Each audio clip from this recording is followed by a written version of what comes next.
بسم اللہ الرحمن الرحیم۔ آج کے سبق کے اندر ہم پڑھیں گے جملہ انشائیہ۔ تو پہلے ہم نے پڑھی تھی کہ جملے کی دو قسمیں ہوتے ہیں، جملہ خبریہ اور جملہ انشائیہ۔ پھر خبریہ کے اندر ہم نے اس کی دو قسمیں مزید پڑھی تھیں، جملہ فعلیہ اور جملہ اسمیہ۔ تو آج ہم نے اس کی ایک مشق حل کی ہے، جملہ فعلیہ کی اور جملہ اسمیہ کی۔ تو آج کے سبق کے اندر ہم جملہ انشائیہ، جس کی تعریف ہم نے پچھلے سبق میں بھی پڑھی تھی لیکن آج دوبارہ پڑھیں گے، کہ جملہ انشائیہ وہ جملہ ہوتا ہے جس کے کہنے والے کو سچا یا جھوٹا نہ کہہ سکیں، کیونکہ انشاء کا معنی ہے کہ ایک چیز کا پیدا کرنا۔ ٹھیک ہے، ایک چیز کا پیدا کرنے کا کیا مطلب ہے؟ کوئی چیز بھی ایجاد کرنا۔ ٹھیک ہے، کوئی چیز مطلب پیدا کرنا اس کا۔ یہ جملہ بھی ایک کام کے پیدا کرنے کا معنی دیتا ہے۔ سچ یا جھوٹ کا اس میں کوئی دخل ہو ہی نہیں سکتا۔ اس میں یہ نہیں کہا جا سکتا کہ یہ بات سچ ہے یا یہ بات جھوٹ ہے۔ اب میں کہتا ہوں جاؤ ادھر سے پانی لاؤ، ٹھیک ہے، تو اس میں کوئی سچ جھوٹ کا کوئی احتمال نہیں ہے۔ ٹھیک ہے، یہ اس نے مثال دی ہے، اضرب یعنی ضرب کو پیدا کرو۔ ٹھیک ہے، انصر مدد کرو، تو مطلب نصرت والا جو فعل ہے وہ اس کو پیدا کرو۔ اس طرح امنع منع کرو، تو مطلب کیا ہے کہ منع کا جو فعل ہے اس کو پیدا کرو۔ کسی چیز کا طلب کرنا، کسی چیز کا مطالبہ کرنا، تو اس طرح یعنی اس فعل کو پیدا کرنا، اس فعل کو عمل میں لانا، تو یہ کیا ہے؟ انشاء کہلاتا ہے۔ پیدا کرنا سمجھ گئے نا ابھی، کہ کسی چیز کا پیدا کرنا، میرے خیال میں مفہوم سمجھ گئے ہیں آپ۔ کسی چیز کا پیدا کرنا مطلب آپ یہاں پر بیٹھے ہوئے ہیں اور مدد نہیں کر رہے ہیں کسی کی، ٹھیک ہے، اور دوسرے ساتھی کو سبق نہیں آ رہا ہے، اور میں کہتا ہوں انصر بھی اخی کا یا انصر اخی کا، کہ اپنے بھائی کی مدد کرو۔ تو پہلے تو نصرت والا فعل موجود نہیں تھا نا، پہلے آپ دونوں بیٹھے ہوئے تھے اور مدد نہیں کر رہے تھے ایک دوسرے۔ جب ایک ساتھی کو سمجھ نہیں آ رہا ہے، میں دوسرے کو کہہ رہا ہوں کہ انصر اخی کا، کہ اپنے بھائی کی مدد کرو، تو اب پہلے نصرت کا فعل موجود نہیں تھا، تو نصرت کے فعل کو موجود ہونے کا میں کہہ رہا ہوں، اس کا مطالبہ کر رہا ہوں، تو یہ فعل پیدا ہو رہا ہے۔ جب آپ اس کی مدد کرنا شروع کر دیں گے تو وہ فعل پیدا ہو رہا ہے، ٹھیک ہے، یعنی وہ عمل میں لایا جا رہا ہے، اس پر عمل ہو رہا ہے۔ جملہ انشائیہ کی چند قسمیں ہیں، یہ 10 قسمیں انہوں نے یہاں پر لکھی ہیں۔ اس میں سب سے پہلے نمبر پر ہے اضرب، جیسے سب سے پہلے ہے امر، جیسے اضرب کہ تم مارو، یعنی ضرب والا فعل پیدا کرو۔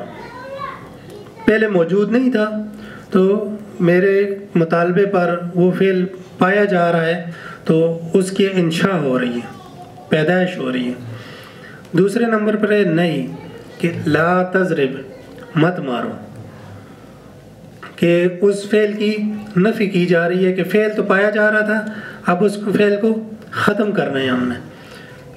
تیسرے نمبر پر ہے استفہام، حل ضرب زید، کیا زید نے مارا؟ ٹھیک ہے، حل کا ترجمہ کیا ہے؟ کیا، یعنی پوچھ رہے کہ کیا زید نے مارا۔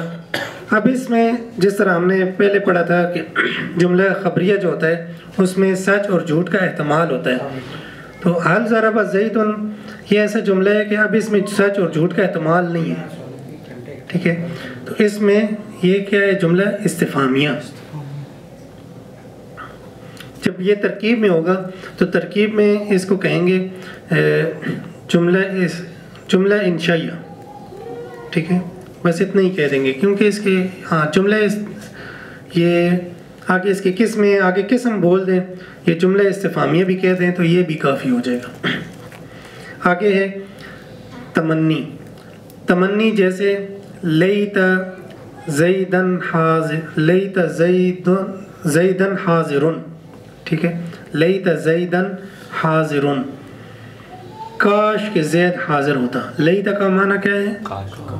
ہاں، یہ اردو میں بھی استعمال ہوتا ہے، یعنی لے اردو میں تو لے تو لال پڑھتے ہیں، ویسے اصل جو لفظ ہے لئی تو لعل ہے، لعل بھی آگے آئے گا، یہ اصل میں عربی کا لفظ ہے، اردو میں بھی استعمال ہوتا رہتا ہے کہ فلاں جو ہے لے تو لال سے کام لیتا ہے، ٹھیک ہے، تو وہ اصل میں لیتا لعل لفظ ہیں دونوں۔ تمنی جیسے لیتا زیدن حاضرن، کاش زید حاضر ہوتا۔ آگے ہے ترجی، جیسے لعل عمرن غائبن، امید ہے عمر غائب ہوگا، ٹھیک ہے، غائبن بھی کہہ سکتے ہیں، حاضرن بھی کہہ سکتے ہیں، امید ہے مطلب وہ ایسا فعل ہے جس میں آپ مطلب یقین نہیں کر سکتے اس میں کہ بالیقین یہ ہوگا۔ اب میں ادھر کلاس میں آیا نہیں ہوں اور میرے ذہن میں یہ آ رہا ہے کہ وہاں پر میں جاؤں گا اور امید ہے اسماعیل صاحب آئے ہوئے ہوں گے، ٹھیک ہے، تو اب مطلب مجھے یقین نہیں ہے، ابھی میں پہنچا نہیں ہوں ادھر، مجھے یقین نہیں ہے، جب میں ادھر پہنچوں گا تو اسماعیل صاحب کو پاؤں گا تو یعنی میں یقین سے کہہ سکتا ہوں کہ اسماعیل صاحب یہاں پر موجود ہیں۔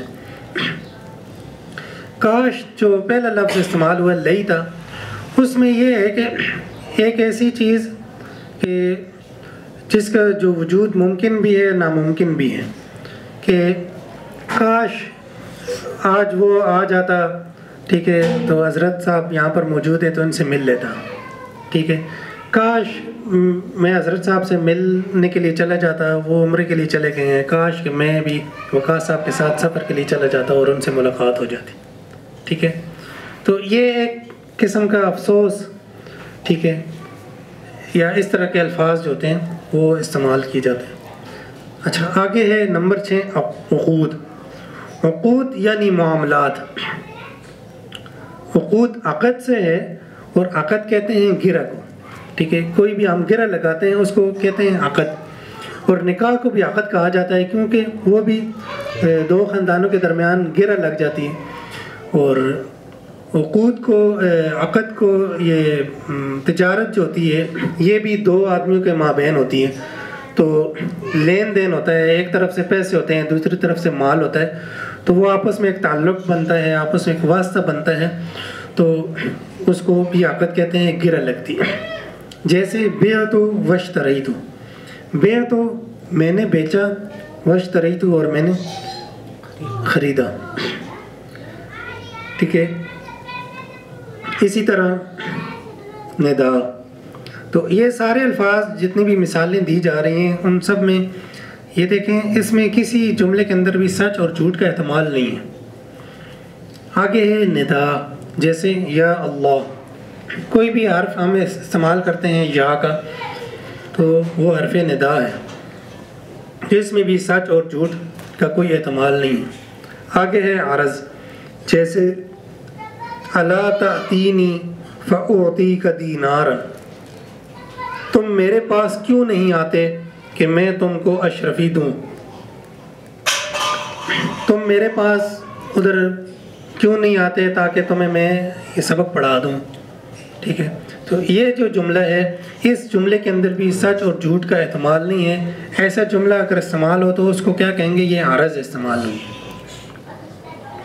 آگے ہے قسم، کہ ہم قسمیہ جملہ استعمال کرتے ہیں، ایسے الفاظ بولتے ہیں جو قسم کے الفاظ ہوتے ہیں، جیسے واللہ، ٹھیک ہے، واللہ جو یہ عربی کے الفاظ ہیں قسم کے لیے استعمال ہوتے ہیں، تاللہ بھی استعمال ہوتا ہے، جیسے واللہ لأضربن زیدن، اللہ کی قسم میں ضرور بضرور زید کو ماروں گا۔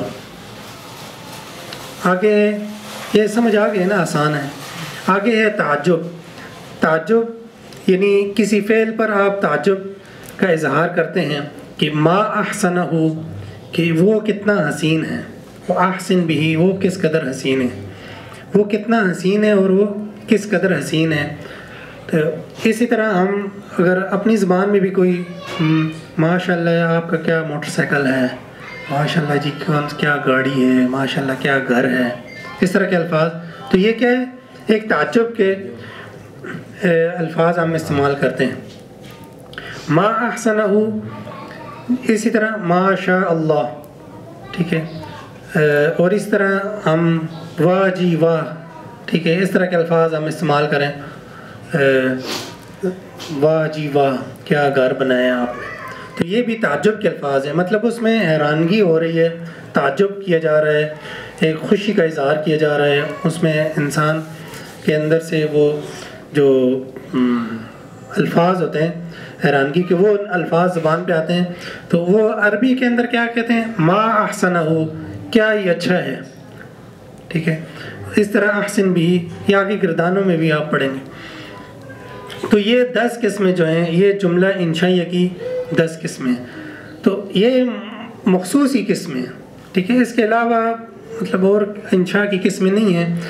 آگے جو ہے دوسرا ہم مرکب مفید اور مرکب غیر مفید، آگے ہم مرکب غیر مفید پھر انشاءاللہ اگلے سبق میں ہم پڑھیں گے۔ آج تک یہ سبق یہاں پر اختتام پذیر ہوتا ہے۔